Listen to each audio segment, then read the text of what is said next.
Hello and welcome to Equity, Families, and Student Voices breakout session. My name is Dave Gamon. I'm a teacher from Meade School District in Spokane, Washington. I will be your host for the Student Voices panel session. Assisting in the session is also Jeannie, who will provide tech support and will be monitoring our chat. This conversation is being recorded and will be uploaded to YouTube on the C-STEP channel later. I would now like to introduce your student panelists for this session: Gaby, Maricela, Alisha, and Quinn. Students, would you introduce yourselves, where you're from, and why you're willing to give up some of your Sunday to share your wisdom and perspectives with us? Gaby, we'll start with you. Hi, my name is Gabrielle Arellano Villegas. I am a junior at Rivers High School.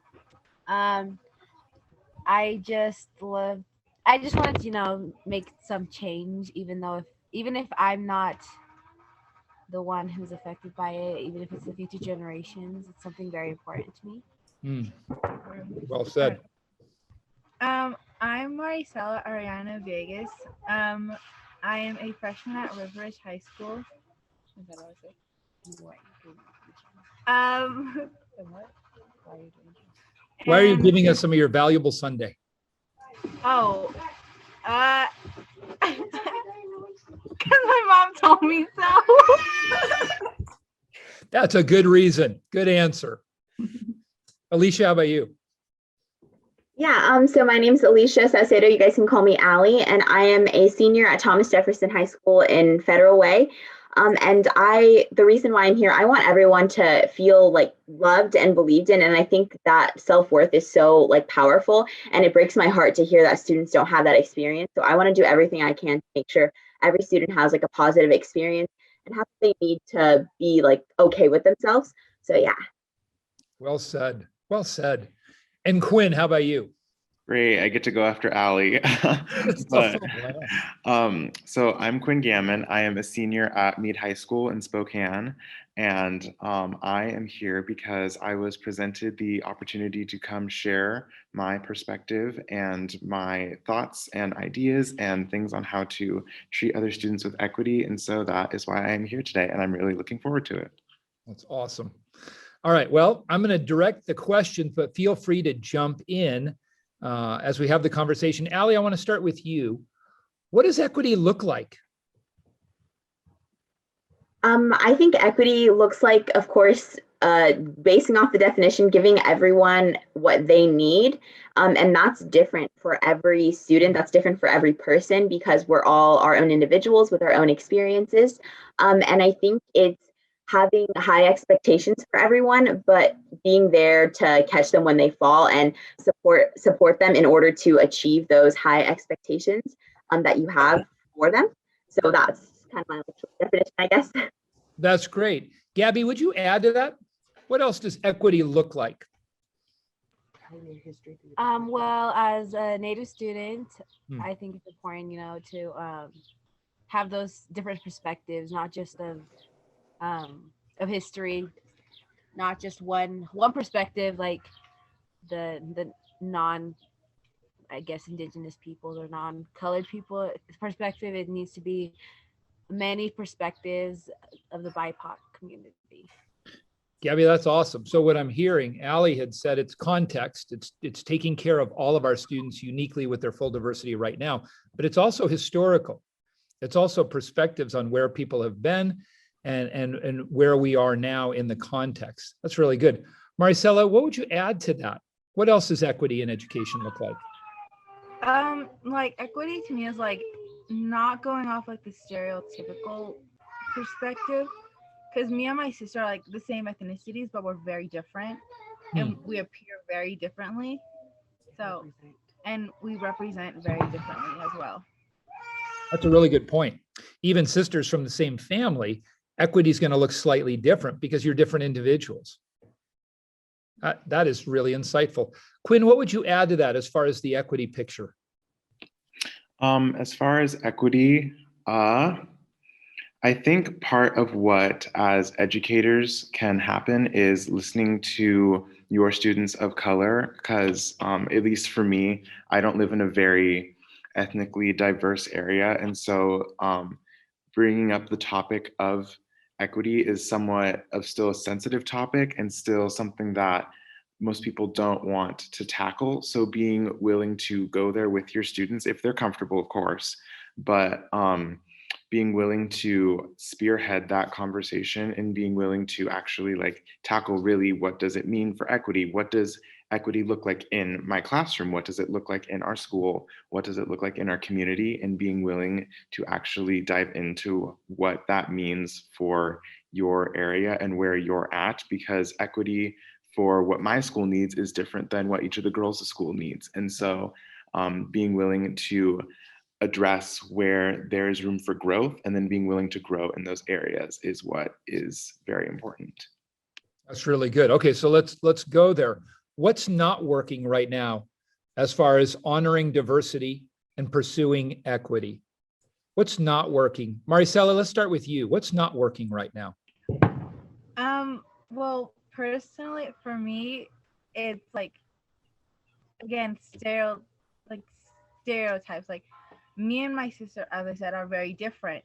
And my sister gets a different perspective from things than I do. And she experiences different things, whether it's like in the world or at school, than I would experience. Like, for example, like racial things. She's a different, I guess, like a different shade than me, and I'm much more pale than her. So her experience is different than yours. Yes. Okay. So recognizing people's different experiences right now and the inequity of even your experience in community, right? Yes. Gaby, do you want to speak to that? So like she was saying, there's the stereotypes, or like when, let's say, the schools just do one, like Martin Luther King Jr. Day, or Martin Luther King Day, and they only do it for one day, but they don't do it like throughout the year. They don't recognize it throughout the year. Like I say, like it's a very, I guess it's very frustrating, and it's not really acknowledging and recognizing what really happens. Awesome. So from you two, what I'm hearing is, first of all, not acknowledging the inequity in our experiences in our community and our uniqueness as individuals, but also within our schools, giving it lip service on one day a year, but not really embedding it in culture, not embedding it in what we do as schools and education. Does that sound right? Yeah. Allie, you want to add to that? Where do you see inequity in our system right now? Yeah, for sure. If you see me writing, I love taking notes to like remember things. So I promise I'm paying attention. I'm just capturing ideas. But I think a common problem is inflicting opinions like of adults onto children as like their opinions being fact. So it's seeing what I believe as objective when that's not true. I think the playing field needs to be leveled, because we're all human beings. And while teachers, they have, or educators have degrees, they have more experience, sometimes their opinions aren't always factual because we're all different. And so I think by saying we're learning from each other and approaching that as like a relationship, then you can avoid those inequities. And I also think that's where assumptions come from, because if you're assuming things about your students, then you're not hearing who they are and what they need. You're just taking your preconceived ideas, which is why overcoming biases, both explicit, but more importantly, implicit biases, and recognizing those and saying, hey, what am I assuming about this student, about this situation, and trying to overcome that. And I want to say one more thing, which I haven't felt in my position, but I know a lot of people have, and so I really want to bring it up. And it's also having that like savior perspective of, I'm so much better of a person than you. I have all of this, and so I need to save you. I need to make sure that I give you all of these things because somehow your experience makes you less of a human being than I am. So I'm going to save you. And that like white savior perspective. And I think it's so detrimental to challenging, especially students of color, because you need to see them as capable individuals. And until you see them as human beings who are capable of amazing things, that's when you can truly help them. And that's where I feel like equity can be implemented into schools. So would you be willing to lead a workshop for our staff on what that looks like, Allie? Yes. Spot on. Spot on. So laying down assumptions, listening to students, and getting a better perspective on them as individuals and allowing their voice into the conversation. Quinn, how about you? Where are we failing with equity in your context? In my context, there is a lot of, well, just for some more clarifying context, let me back up really quick. So my school is very, very much not ethnically diverse. And I have appreciated this past year with COVID because it has given me opportunities that I haven't been able to have when it comes to things like addressing equity and racial justice and things like that within my school.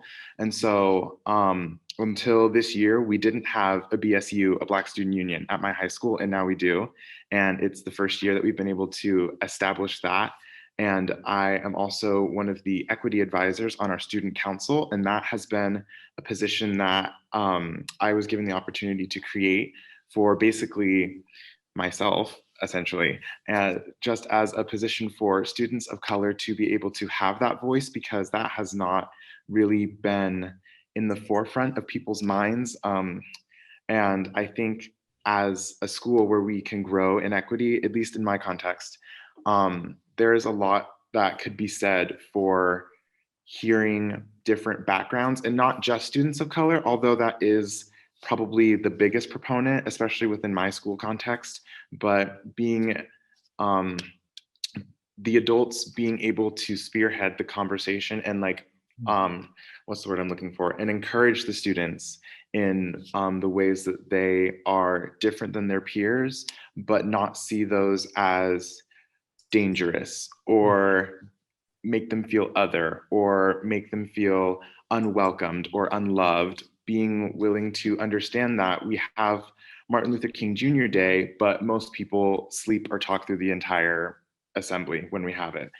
Understanding that there are students at Meade that are of Latina and Hispanic descent, that their parents immigrated here. Understanding that we have students who immigrated from other countries across the entire ocean that barely speak English. Understanding and coming to terms with the fact that we have students of color who are very deeply affected by the things that go on in our nation at both a local but also national level.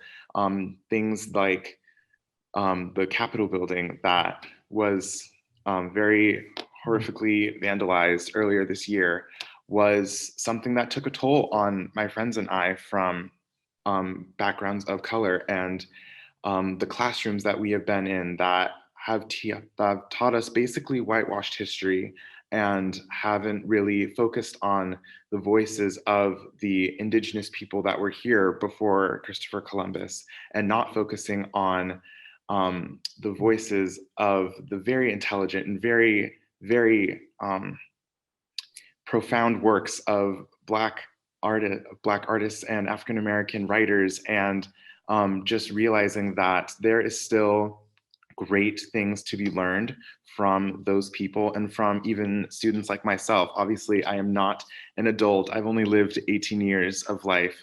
And so obviously I do not have the maturity, well, maybe not maturity. I don't have the wisdom comes with age thing in my favor, but I do have the wisdom of experience in my favor, because I still think that even at 18 years, I have lived quite a bit of life and quite a few experiences that my teachers probably will never know of if they don't ask, or they won't be able to understand because of the position that they are in. And so being able to reach out to those students and bring their voices into the classroom, especially if you have a classroom that does teach a more specific perspective of American history, that those voices are still very much included and very much need to be included. And I'm started to ramble, so I'm gonna shut up now so someone else can talk. But I think you guys understand what I'm saying. That was brilliant. And what I'm hearing in what you're describing is the importance of together. We need to do this together. This can't just be a student thing. It can't just be a teacher thing. It can't be a staff thing. This needs to be a together thing as we approach these issues. So let's go there for a moment. Let's say you guys are planning a together workshop where you are leading staff and even community members toward an equitable future, toward an equitable reality? Ali, I'm going to start with you because it was your idea. Where would you begin the training? So I would just begin by saying we can't fix a problem that we don't know we have. A lot of teachers, even students, just community members don't believe that these inequities are really happening because they don't face them, or even maybe they do and they're just sometimes oblivious to what's going on. And so I think we need to start by giving people who feel that they've been affected by these inequities a platform to share their experiences, so that way people know. Because I think while there are people who have those outward biases and maybe are even outwardly racist or whatever, but it's more common that people don't know that they're doing these things or that they're going on. So I think it's first establishing, hey, these things occur, and what are my biases? How am I contributing to this problem? And it's taking ownership of what you're doing and not getting defensive, because I know sometimes, your initial reaction is, oh, what, I could be me. I do that. I don't really believe it. But in the back of your brain, you do. And that's okay, because we're all learning. And that's the point of education in general, is just to learn. So I think starting with addressing, identifying the problem, and then saying, how do we address this internally, was where I would start. I love that. I love that. So just starting with acknowledging the reality of where we are. Okay, Gaby, add to the training. Where do we go next once we acknowledge where we are? Like Ali was saying, I think acknowledging what people have gone through is something very important. I think the next step would be just the pros and cons of what they're doing is something they need to also acknowledge, because when teaching, like I say, the history, let's take that for example, it's not all about, oh, you can just do it out of your pocket. It has to come out of like respect and from the heart. You need to know like the specifics about everything and how it affects. So acknowledgement, but then get into the specifics of how that is impacting different students in different places right now, correct? Yes. As well as specifics within certain content and topics, where we need to take another look at history. We need to take another look at science. We need to take a look at the voices that have not been heard and hear them, right? Yeah. Maricela, what do you think? Where else can we add? Yeah, also to like add on to Gaby's, people also need to like understand that when doing workshops, not just anyone can do the workshop. Like if it's a workshop about Native history, someone that's not a Native or hasn't experienced like firsthand probably shouldn't be doing it, because they don't really understand it, and they most likely won't even get it correct, or they'll miss something, or they'll commit an error that can be offensive to others. That is so good. I mean, really, I'm going to write this down and develop this workshop. You guys are building it in real time. So the beginning of the acknowledgement of inequity, phase 1. Phase 2, then looking at how the inequities are affecting specific content and background, and then bringing in knowledgeable speakers to speak about the issues of equity to our staff and give them a better historical foundation and understanding. Is that what you're saying? I love that. All right, Quinn, take phase 3. Where do we go after we then bring in voices that need to be heard? I think after you bring in voices that need to be heard, where you can go from that is, how do we bring the voices like that into our classrooms? Because when we have, I don't know, I know a lot of educators apparently. So, but when they talk about going to these trainings, or they talk about having a teacher work day or something like that, it sometimes will seem like it's something they feel like they have to do, not something they feel like they need to do. And so when it comes to equity, this is something that everyone needs to do. And so not going into it with the mindset of, I have another training that I have to sit through. It's no, this is important because I need to know how to treat my students of color, no matter how many I have or what kind of backgrounds they come from, the voices that I hear from my training, I need to find those voices in my classroom. And how do I give them a platform? And like the girls were saying earlier, how students of color don't always have a platform to be able to speak in their classrooms or even within their school context. And so I believe that that is something that is very important, especially as high schoolers. Many high schoolers and even students of color are not exactly the stereotypical teenager anymore. And so there's a lot of maturity and a lot of importance that comes from listening to your students, and that comes from listening to other faculty members of color. And it comes from opening your ears and opening your minds into what it means to be of color, and taking the context that you learn from your training and really applying that to your classroom, and not just something to go to a training to get credit for, or whatever the case may be. I'm not saying that you all do that, believe me, but just being able to really truly give your students of color the platform and the voice to be able to do so. And I have been very thankful with the last couple of years of high school where I have been able to been given that chance, and that has really, I think, changed me in many ways. And I also think that it has been able to change my teachers and the other faculty members in my building. And I really do see, slowly but surely, some change within my school. And so that has been super great to be able to slowly become a part of that. All right, now I'm old and slow, so bear with me, but I think it's coming together. First, we need to acknowledge the assumptions and acknowledge the inequities in our current reality. Ali said that brilliantly. Then we need to move into hearing authentic voices and getting right history, right cultural perspectives from voices in our communities. Then Quinn, you added to that, we need to hear from our own kids, where they're coming from, their perspectives, which, how valuable is that?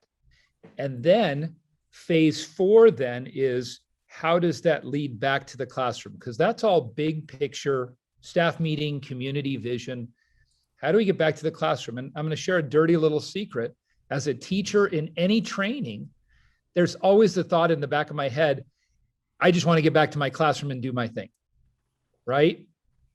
I'm going to say yes. I'm going to nod. Yes, whatever. I'll get my professional development. Give me my clock hours. Thank you. And now I'm going to go back to my classroom and do what I want, right? Enjoy my own teacher-driven autonomy. So here's the hard question for all of you, and I'll just let you speak up as you're ready. How should this now influence what I'm specifically doing in the classroom? In the classroom context, what should phase 4 look like? Go ahead, Quinn. Sorry, I just had a thought that I know I'm going to forget, so I thought I should say it really quick. But something that I have appreciated when it comes to equity in the classroom is I am now starting to get teachers that actually ask, is this okay for me to speak about in the classroom in this way? How do you think I can say this correctly? In English classes, we have read things like To Kill a Mockingbird, and my humanities class last year, we read Just Mercy, and we're reading very difficult books, but not always addressing them in the right way. And so what I appreciated last year with my humanities teachers is they pulled, whenever we were doing whatever the unit was, they would pull, well, this sounds really bad. They would pull the kids aside that it pertained to. So if we were studying Indigenous people at the beginning of the year, they would pull out a couple of my friends that obviously are of Indigenous people descent and of Native American descent. And so they would ask them, how can we teach this lesson in a way that will truly educate our students and not just give them a book assignment or something like that. And so that has been really shocking, but in a good way, because I'm just not used to being asked, is this okay for me to talk about? How should I go about this? Because adults don't necessarily approach students and ask, for their opinions all the time. They just assume that they know what is best. But can I interrupt for a second? Yes. As a teacher, content dump is just easier. So I got to make sure I'm giving the exact same thing to periods 1 through 6, because content becomes the driver. And Quinn, thank you, because I'd never seen this before. Content-driven instruction actually becomes a barrier to equity, because in content-driven instruction, we're taking one story, delivering it to everybody as if everybody was identical, and not really honoring the diversity of students that we're giving it to. It's very much a one-way street rather than an informed conversation with students who come from a diversity of backgrounds. And what I'm hearing your teachers did was they were actually considering you in the conversation and your perspective and using that to inform their instruction, right? Yeah, and can I add to that just a little bit, and then I'll shut up go and the for girls it. can talk. But being asked that question really just like hit in a good but strange way for me, just because I felt like I wasn't necessarily just their student. I was, for once in my life, felt like a person to an adult that was my teacher, besides obviously like my family members and people that I've like grown up with. Obviously they're going to treat you as a human, but sometimes I feel like teachers will forget that your students are still people that have thoughts and feelings and emotions, and being a teenager really sucks. It's really hard to be a teenager, and being a teenager in a pandemic is even harder. And being a teenager of color is harder. And being a teenager of color in today's world and in today's America is harder. And so acknowledging that and really getting past this is an emotional teenager versus this is a hurting human is, I think, very important to the growth and development of your classrooms. And I think you can really have great relationships with your students as people and not just, this is one of my students. That is powerful. I'll shut up. No, listen, that's powerful. Seeing our students as people, that's huge, because I think we often see our students as simply the receivers of content, and we miss who they are as unique, beautiful, diverse people. That's awesome, dude. All right, Allie, you want to add to that? Yeah, for sure. I wanted to address a couple of things Quinn says. Amazing ideas. I love everything you said. And I know you talked about how difficult it is to like be a teenager and how we can like approach those tough years. But I also want to challenge everyone to think of equity and teaching about these important topics for kindergarten through 12th grade or beyond that as teachers, because these ideas, for lack of a better word, sort of marinate. So if we're introduced at a young age to these concepts of equity, of treating people how they want to be treated, and sort of carrying that on, I think we'll have a much better effect in our teenage years if we've had this constant narrative of inclusivity presented to us. So I just wanted to start off by saying that. And I also wanted to sort of agree when you said that teachers were sort of reaching out to you for that like help and that guidance, or reaching out to students, and just encouraging everyone to be vulnerable with each other. I think this in part answers one of the questions, that being vulnerable with your students is such a powerful tool, because if you want us to treat you with respect and treat you as a human being and learn from you, we want that to be reciprocated, and we want to approach this as, again, a two-way street of relationship. And if you approach history or any emotionally charged discussion by saying, hey, I don't know everything. You don't know everything. None of us do. Or maybe I don't understand you, but I want to, and I want to get there. And I want to keep learning and to step out of your comfort zone, and for that to be okay and to learn as a group. But with in part a disclaimer. In Quinn's situation, he said when his teachers sort of asked that, that was a positive experience. And I've had a little bit of the opposite experience. And I feel like it should be students of color's job to fix other people's problems. So by always looking to the Black student when you're talking about like a Black character in a book, I think is also really negative, and or always asking like the student of that descent. So I would just caution only speaking to your students of color, because it's relevant to everyone and it's learning about everyone's culture and everyone's everything, and it applies to everyone. It's about looking at people who look like you and people who don't. So I just wanted to say that just as like a little disclaimer, and which brings me into something else. I'm sorry, I know I talk a lot, but the topic of culture. And so often I feel a narrative portrayed in school is like, or just in life in general, is that like white people don't have culture, which is not true. And I think that narrative of saying I don't have culture, like it makes people of color feel like they're the outsiders, that they're the different people, because if you have culture, you're not normal. That everything that you do that slaps a label of culture on it is weird. And I think that connotation in schools and just in life is where a lot of inequities occur, because you feel like you're this like different person who like needs, I don't know. And so I think that sort of relates to what we were talking about like MLK Day or like Black History Month. These things shouldn't be needed, because we should be weaving culture and what students of color and students not of color into the year entirely, and weaving these perspectives throughout the system, so that way everybody can feel normal. It's kind of a weird word, but normal all of the time, instead of just like, oh, it's time to talk about like Latin, like History Month, so we're going to look to this person. And I'm not sure if that 100% makes sense, but that's kind of my point on that. Well, I think that makes perfect sense. In fact, one of my favorite people, Jeff Naslin, principal of Meade High School, his constant line is, "You belong here. Everybody belongs here," and he means it. He really believes that. And yet, when we say, "Well, you have culture, but I don't really have culture," it's saying I don't need culture. I already belong here, and you kind of don't belong here. So you have this one-off culture or this other culture, rather than saying, no, we're all people.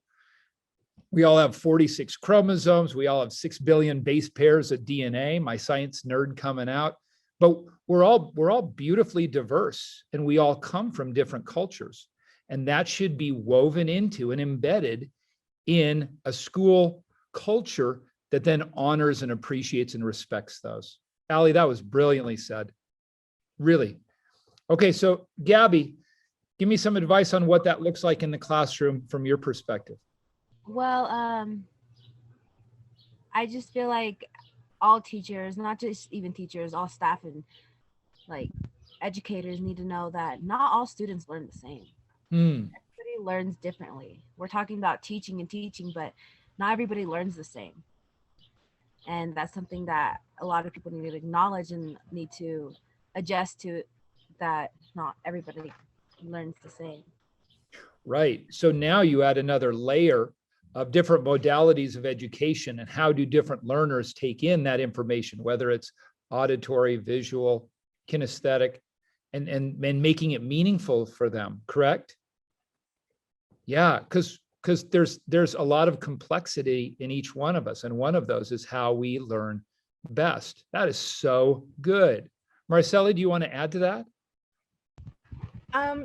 Well, just about all of them like nailed the bullseye. But just to add on to Gaby's, yeah, like all students learn differently. Like what Hispanics might need, Native people might not, or what Black people might need, white people might not.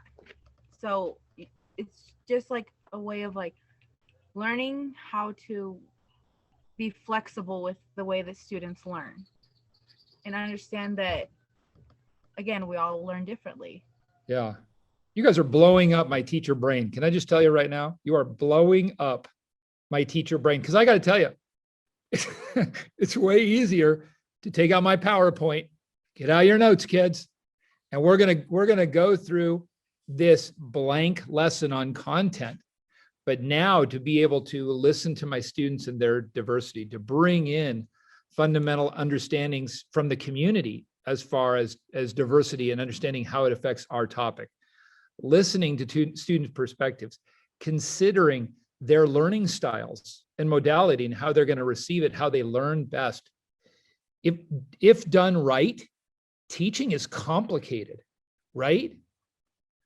I just want you to feel for me right now. I want to feel a little pity. If done right, This is a hard job if we're going to treat everyone with respect and kindness and thoughtfulness. And yet that's what we owe you. We owe you a meaningful education. We owe it to you to treat you as people and to be thoughtful of who you are as individuals, right? So give us a little bit of time to figure it all out, because there's a lot to this teaching gig, but you have such valuable insights to add to that and transform education. So if I were to come back to my quintessential training, phase one, laying down assumptions and taking up the realities of inequity. Phase two, bringing in knowledgeable voices from community to share with us the right foundation and just right thinking. Step three, listening to our students, seeing them as people, acknowledging that they're coming from different perspectives, then looking at them as learners and saying, how are different learners going to be impacted by my teaching? And then how do I bring this all to bear into my classroom? It's classroom integration and moving forward, a real transformation of the classroom. I think you guys have just defined training for equity and diversity that our schools need. So let me ask one more question. What's the question I haven't asked about equity and diversity and student voice that you want to be asked that you have an answer for? Anybody willing to step out on that one? Quinn, go ahead. I know that we were talking about like stereotypes and stuff a bunch. And so a question that I don't normally get asked are, what are your interests? And I think that is really important as a step to learning about your students, because when I have an F in a class, it's normally not just because like I don't care about the class, I'm still trying. It's because I have other interests in things. Not that I have F's in classes, but when you have students who are not doing as well in your class, those are usually not always the factor of, sometimes they can be, but they're not always the factor of you don't care about my class. It's usually there's something else that you just care about more. And so not assuming that all of your students, or not all 6 foot tall African-American males, play basketball. I haven't touched a basketball since 7th grade. I just haven't, because it's not my interest. And so recognizing that your students have other interests outside of your classroom and have other things that take up their time and effort and energy is, I think, very important. And that goes for all students, not just students of color. But I know that a lot of the time homework takes up a lot of people's time, and yet they can still get a bad grade on an assignment. And sometimes we can feel like as students, a letter grade or a number, or not seen for all of us, just seeing what we are within your classroom is, I think, difficult to overcome in some ways. And so seeing that your students are a whole person, which means that but seeing them as a whole person means that you see them outside of your classroom and see that they have other interests and abilities and capabilities outside of your classroom that they can also bring into your classroom to then grow your classroom. Can you imagine the strength of a community if we did that for one another? Can you imagine how learning would feel if we did that? Allie, go ahead. Yeah, so I think an overarching question is just like, what can I do right now?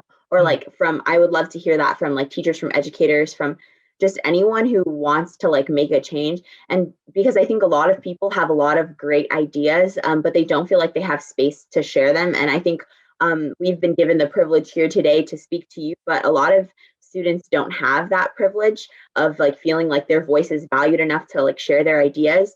And I think simple tasks like reaching out to your students or reaching out to someone that's not on the basis of school. So not like, you got this question wrong, now you need to see me during office hours to like fix your grade, but like, how are you? And genuinely meaning that and getting to know students. We've talked about this as people first, and being a student is part of being a person, and not the other way around. And I think that's kind of what I would answer to that what can I do question, is like, just start by reaching out And I think from there, you build relationships, you build your knowledge and your skill set. And so you're able in the future to be like more of an equitable person. And I wanted to bring up a common perspective that I hear a lot of times, which is like the I don't see color perspective, which I think Gaby brought this up about how like, oh, not every student of every race like it does things the same way, or however she said it.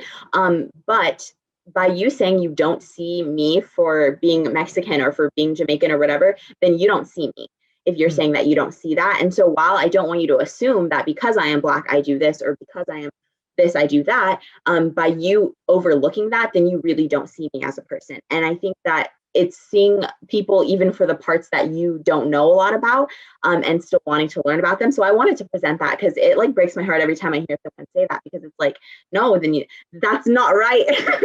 And yeah, I think that was everything. Yeah, we're three-dimensional, and seeing one another as three-dimensional, as unique and diverse people. I think that's awesome. Gaby, how about you? What question have we not asked that you would love to answer? Honestly, I think you guys just nailed it all just right now. Quinn and Ali just nailed everything now. I honestly have nothing else to say. Maricela, how about you? Any other questions you'd like to answer before I open it up? No, I think everyone hit the bullseye on it as well. It's good to hit the bullseye. You guys are an exceptional group. You really are. This has been really fun. So, Jeannie, can we open it up to some questions from our audience? Because I know they have questions that I would love for them to address our panelists with. Sure. So let's see. One of the questions is, how would you like to see your history teachers deliver lessons so that students are hearing different perspectives? Are they encouraging open and honest conversations among students? Are present events being repeated from the past regarding marginalized people? And how do you want schools to address these issues?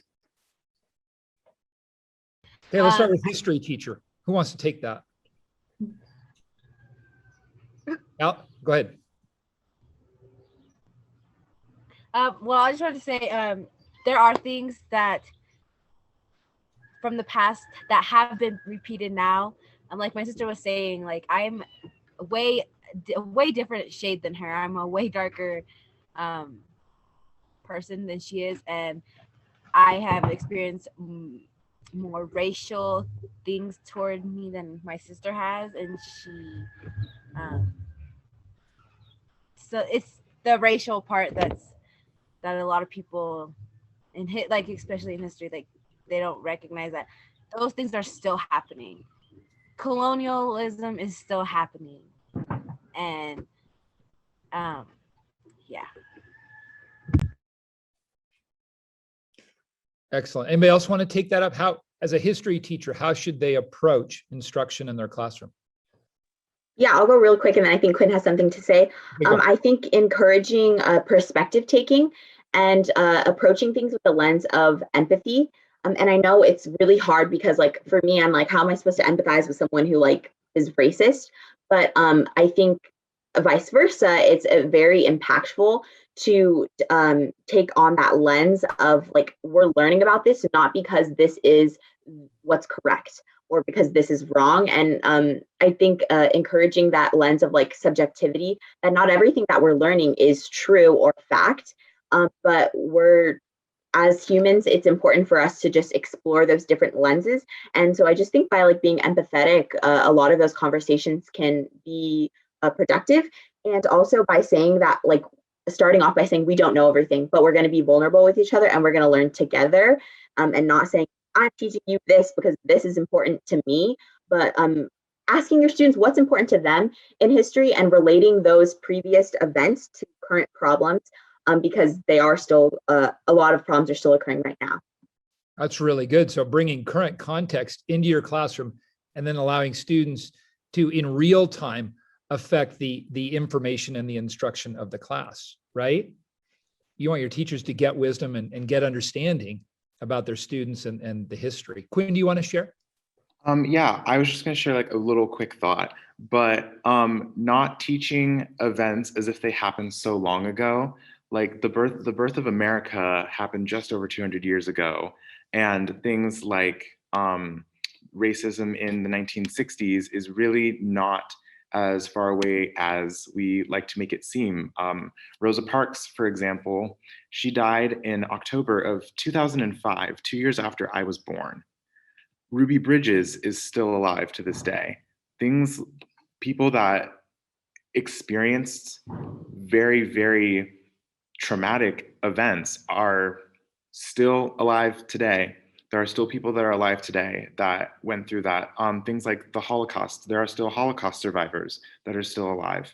And so, not teaching events that are really horrible that either our nation has done or people that aren't of color that have done things to other people of color or things in general that have been horrible for a specific group of people, not teaching them as if they happened so long ago is a small but needed step towards empathizing and understanding where your students are coming from, because many of them, if they grow up in a not so, what's the word that I'm looking for?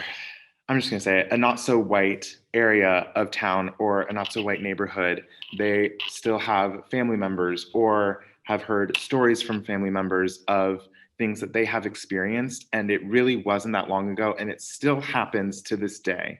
We still hear things in the news of all different kinds of stories, whether it's a police shooting or a school shooting or any or some like, I don't know, but I lost my train of thought. But That's right. I think what you're saying is yeah, we want to get beyond the discomfort yes, of real history, yes, and yet we need to be willing to be uncomfortable and have real conversations about that discomfort yes, and the impact of it and where we should be going. yes. I think that's what I think that's ultimately what I'm trying to say. One of my teachers explains it beautifully. He has a saying, embrace complexity. And that's something that I've really tried to do over the past year since I've met him. I am slowly getting used to, and I encourage all of you to get used to being comfortable with being uncomfortable. If you are teaching a lesson and it makes you uncomfortable, good, lean into that. That's what you want. That is how you are going to reach your students, and that's how you are going to educate them, and that's how they're going to learn. Because yes, your official title is a teacher, but if you teach someone, they're not always going to learn. You need to educate someone so that they learn, and not treat what you're saying as fact. Admit that sometimes you can even be wrong, and sometimes your students can be smarter than you in some areas. Because when it comes to being a person of color, I know a whole lot more than my parents because I am adopted and one of them is on the Zoom with us. So I am definitely probably the person you want to ask when it comes to being a African American in Spokane, Washington, because I am going to have the answer to that, not my parents and not my teachers, because I don't have any teachers that are African American. I just don't. That's just the demographic that I live in. I've had one teacher and he was a PE teacher and he's a very great guy, but that's all I've gotten. And so being able to lean into the fact that you do not always know best, which is an uncomfortable feeling, I know, for adults, but believe me, sometimes it's the most rewarding thing that you could ever experience, is knowing that a student probably knows more than you, and knowing that this uncomfortable topic is good and is needed and is necessary for the growth and development of your classroom, your community, your school, and even yourself. So that is so good. And it goes back to what Allie was saying as far as teachers being willing to be transparent and vulnerable. You know, treating our students as people, but also letting them see us as people as well, right? Allie, do you want to add to that? Yes, I wanted to add something really quickly that I just thought of that pertains specifically to history. So often in history, we're like, oh, you need to use multiple sources. We're all about that in schools, like proving your evidence. What evidence do you have? Yet we treat our history textbooks as objective pieces of evidence when we have to consider the bias that was implemented into those and the bias of us living in a country where yes, we're going to want to try and present ourselves as like the better people. And so I just want to challenge teachers. Of course, everyone has a job to do and they have a standard that they have to like support and live by and teach by, but recognizing there is bias even in the things that you have to present to us as fact. And I think teachers who have done that have gained an immense amount of respect from their students by saying, hey, I know that some of this, we're going to explore more together. And one more thing is that what we're talking about doesn't only apply to history. I think so often we think of history as like a great example of how like inequities are really clear. But I remember in, I think it was like a college prep class, we were looking at like some sort of statistics, and it was like statistics of students of color who like go to college. And I like found it very offensive, like the connotation that like we were speaking about this in. And I had students tell me like, it's just facts, like numbers are just facts. There's no feelings behind it. And I'm like, no, because every stat has a story. And the story you're saying is that like, I'm not as like educated or whatever as my peers or something like that. And so challenging like math teachers, English teachers, PE teachers, it's everywhere. You just have to find where it is. And like every fact, math, science, anything, everything has a story behind it. And recognizing that story, I think, is the key.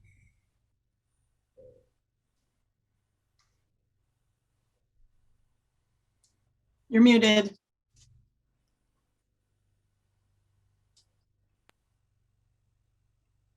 You're muted, Dave. I was so excited.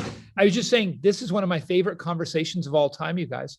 Your insights have been so helpful towards understanding where we are and where we need to go and the issues of diversity and equity and student voice. I have loved this.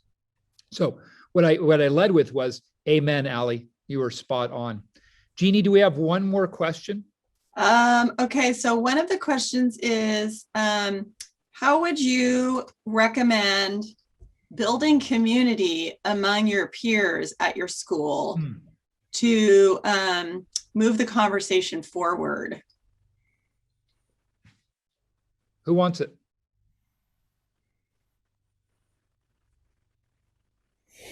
I can go first, but I know I talk a lot, so I'll make this one quick. But I think it's hard. Why it was so hard for me to think of an answer to this question was because sometimes I feel overworked because I'm trying to be involved in this club and do this and share this, because it's sometimes put on like our backs as people who fall like victim to inequities to share their experiences and to fix the problem when it's not our job. It's no one's like job, I guess, to like fix the issue. But going off of that, I would encourage students to build platforms for themselves. A couple of students from my school, we put together like a session called Let's Talk About It. And we invited students, Black students in our school to come share. And they gave us like a slot of time just to sit on a Zoom and talk about what we felt at our school. And it was so powerful because we were able to share. And so encouraging students that like you have a voice and giving them like a spot to hear it. And then I think that's where like those connections are made and where students can band together and like just tell them to share their stories. It's not on your back to fix it, but we do want to hear what you have to say if you'd like to share. Perfect. Quinn, do you have a thought on that? Yeah, I also know that I talk a lot. So if Gaby or Maricela wants to say anything, you're welcome to do so. And I can just like shut up for a little bit. But until that happens, I'll speak so that I don't waste everyone's time. But what our school has tried to do is, and what our district has tried to do is, we have a district-wide equity council, but something that I noticed about it is that there are no students involved in it. It is all adult perspective. And so obviously like the adults can bring student perspective to the conversation, but I think one area that I would at least grow that is make sure that you have older students that obviously, well, maybe not even older students, but just students that you think could handle being able to have that kind of discussion, but don't put, like Ali was saying, a lot of times it feels like as one of the few people of color, I have pressure on myself to do things. And so even as an equity advisor on the student council, I have felt pressured to, I feel like it's my job to fix everything. And so these last couple of months, I've been able to kind of just like take a step back and like have some time to myself a little bit and not feel the immense pressure and just kind of like hold back and be like, okay, Naz, your turn. I have told you as much as I can at the moment with what our position is, and I have given you resources. I've given you the ability to make change in our school and in our district. I'm gonna go be a senior now and enjoy the last couple months of my high school years.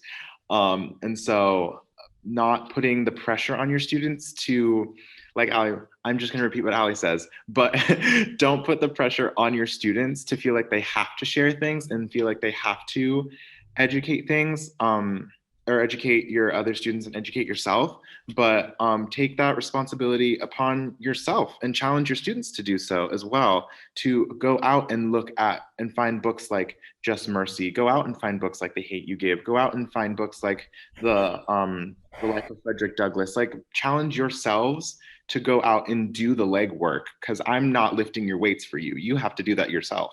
I'm here to spot you and help you if you're fallen. I'm not here to lift the weights for you. You got to do that yourself. I do? You mean I got to do work? Yes. You have to do work, and that's part of that embracing complexity and embracing the uncomfortable, because I think a lot of times teachers are very comfortable with being comfortable. And I think a lot of times as American teachers, and dare I say it, white American teachers are very comfortable with being comfortable in their circumstances. Stop being comfortable, because as a student of color, I'm not comfortable all the time. And so I challenge you to do your best to not be comfortable. Don't allow yourself to be comfortable. Don't allow yourself to fall back into those comfortable habits. Although those can be helpful and are good, don't allow yourself to just do that. Embrace being able to have new experiences and new things and educate yourself and do the legwork yourself. I'll shut up now. Amen. All right, Gaby, Maricela, thoughts on that? Well, things that my school does, like Ali was saying, is like Good job. most of my teachers come and have us group Okay. days when it works for us. Just checking in on your students. Like, hey, how are you doing? Or like, are you okay? Like, seriously, like if you really know your students and really like took the time to get to know them, you would see like if they're okay and if something's like off. I think that is something very, very extremely important, because I know I have a couple teachers like that, and like I, as an individual, appreciate to know that there's somebody at school that I can go to, that I can really trust and have that connection with. Yep. But we would also be an advocate. I think that's very important. Yes, that's very important. I had like I was saying, it's something very important as an individual to know, like maybe you don't have that at home. Maybe you do have it at school, and that's important. That's right. But So important to care. that's something I thought was very important. That is very important. All right, any final words? Also, like understanding that when you put students in those breakout rooms to like, I guess, like do team bonding things, not all students are going to want to do it, especially talking about their ethnicities. They're not going to want to do it because one, they might not even have been taught their ethnicity, or two, they don't feel that people need to know it, or they haven't earned the opportunity to learn about their personal life because that's their first time meeting each other. I think you're exactly right, being thoughtful. Well, everybody, it is 12:15. So thank you for coming to this session of the conference. We encourage you to tweet something you heard in this session that resonated with you. Remember to use the hashtag WATAC 2021 and hashtag Washington Teach Lead. You will have an hour now for lunch, and then you'll be coming back for the next session at 1. I guess a little less than an hour. That's okay. Go eat lunch quickly. We will be back at 1. Can I just say to all the student panelists, Thank you. That was invaluable. What an extraordinary conversation. I think you have laid the groundwork for the work that now needs to be done, that we need to do. So thank you. Really appreciate your time. Thank you for having us. Oh, Jinx. California. Thank you. You guys did great. Thank you so much All right. for your Bye-bye. perspective. Bye, everybody.